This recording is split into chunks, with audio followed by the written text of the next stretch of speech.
Reason का शांति से मन मिजाज के स्थिर करके संस्कृत भाषा में देववाणी में जौन भी 1 मिनट 2 मिनट भजन कर ली हनी स्तुति कर लेनी ओरिजिनल वंदना ओरिजिनल पूजा की है।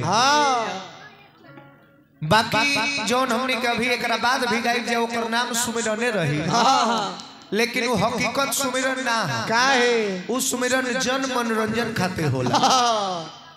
एक के चलते कि अगर हम पूजा पर बैठल बानी आ गीत संगीत के माध्यम से पूजा करत तनी तो कोनो लय खोजे जाए के पड़ी दूसरा एरिया में। हाँ जी तो जब लय खोजे चल गई तो समझी कि एजा से ध्यान हट गई तब पूजे ह बैठल बानी पूजा पर मन चल गई भूजा पर तो फिर बातें रह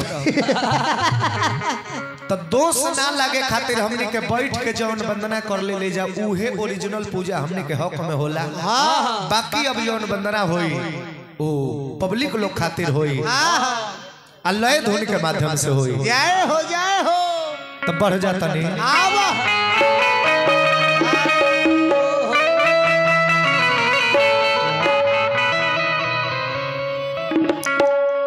बड़ा सुंदर एगो लय मन पड़ल। कैसे कैसे हिंदी सिनेमा बॉलीवुड द्वारा ही गाना लॉन्च भय रहे कोनो नायक और कोनो नायिका के बीच के वार्तालाप हीरो हीरोइन के बात हो।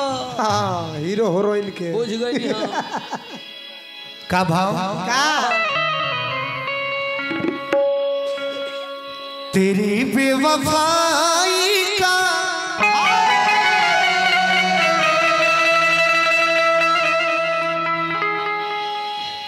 तेरी बेवफाई का शिकवा करूं तो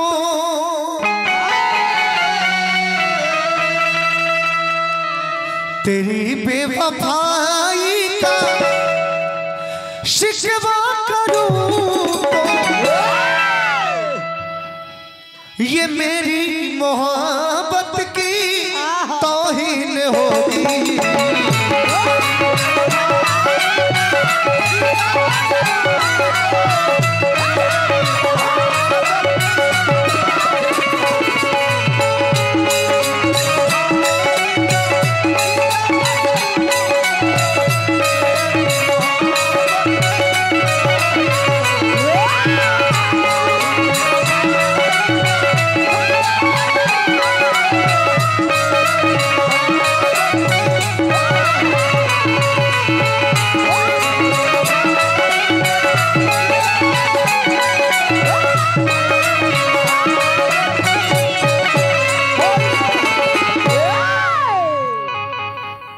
भगवान बना के रखस राजभोग जहाँ रह राजा बन के राज करत रह।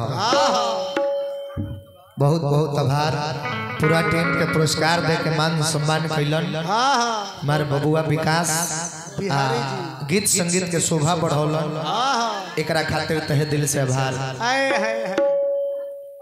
आज की महफिल के शोभा बढ़ावे खातिर चल के आई ले जी तमाम श्रोतागण समाज और इस शोकाकुल परिवार के धैर्य देवे खातिर और वो बाबा के श्रद्धांजलि अर्पित करे खातिर महफिल में आई तमाम अभिभावक के गायक कलाकार रोशन राज की ओर से प्यार भरा नमस्कार। जय हो और जारा पाला के मौसम बा फिर भी इतना भीड़ में रवा सब आइल बानी बिछौना के नींद सुकून गर्मी छोड़ के तो एक कलाकार के लिए इससे बड़ी कोई दौलत नहीं हो सकती नहीं। इससे बड़ा कोई थाती नहीं होता है नहीं।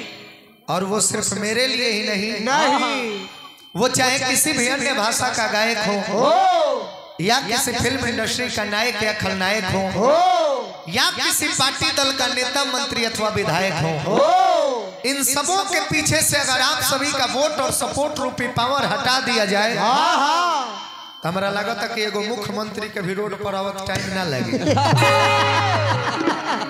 सही बात बा तनी है चप्पल जी के होना ही रखती लोग तो बढ़िया कहे नो। हाँ देखी खड़ा होके हटाई तनी देख ले लोग यहाँ लोग के होना ही रखल जाए सब सामने रखेला चीज ना चरण